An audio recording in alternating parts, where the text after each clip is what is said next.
Hello viewers, আসসালামু আলাইকুম। আপনারা সবাই কেমন আছেন? আলহামদুলিল্লাহ, আমিও ভালো আছি। আজকে নিয়ে চলে আসলাম নতুন আরেকটা ভিডিও। দুন্দুল দিয়ে গুঁড়া মাছ রান্না করব, তাই আপনাদের সাথে শেয়ার করতে চলে আসলাম। এখানে আমি প্রথমে গুঁড়া মাছগুলো ভালো করে লবণ দিয়ে ধুয়ে নিয়েছি। তারপর আমি এখানে চিকন করে দুন্দুল কেটে নিয়েছি, ওটা এটার সাথে দিয়ে দিব। দুন্দুলগুলো দেওয়া হয়ে গেলে একে একে মশলা অ্যাড করব। বেশ খানিকটা পেঁয়াজ কুচি ইউজ করব। এখানে গুঁড়ো মাছের মধ্যে বেশি করে পেঁয়াজ দিলে অনেক মজা লাগে। এখানে আমি হলুদের গুঁড়ো, মরিচের গুঁড়ো দিয়ে দিয়েছি। তারপর দিয়ে দিব লবণ স্বাদ মতো।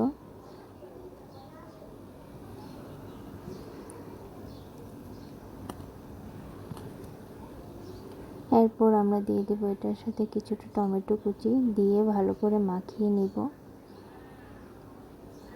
হাতে মিক্স করলে খুব ভালো হয়। মশলাটা ভালো করে মাছের গায়ে গায়ে, দুন্দুলের গায়ে গায়ে লেগে যায়। এরপর আমি এখানে সরিষার তেল ইউজ করব বেশ খানিকটা। তারপর আমরা এখানে কোনো পানি অ্যাড করব না, দিয়ে দিব চুলাতে ডাইরেক্ট।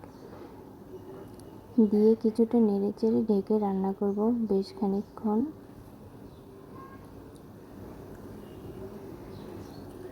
দেখুন বন্ধুরা, এখানে আমার দুন্দুল থেকে বেশ খানিকটা পানি উঠে গেছে। এখন আমি কিছুটা কাঁচামরিচ ফালি দিয়ে দেব।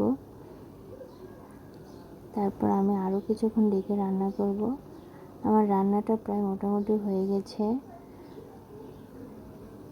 আমি এখানে কিছুটা পানি শুকিয়ে নিব। তারপরে এখানে আমরা জিরা গুঁড়ো দিয়ে কিছুক্ষণ রেখে নামিয়ে ফেলব। গরম গরম নামিয়ে পরিবেশন করব।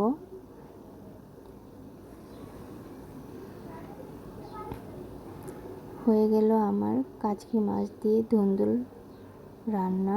আমার ভিডিওটা ভালো লাগলে লাইক, কমেন্ট, শেয়ার দিয়ে পাশে থাকবেন। আল্লাহ হাফেজ।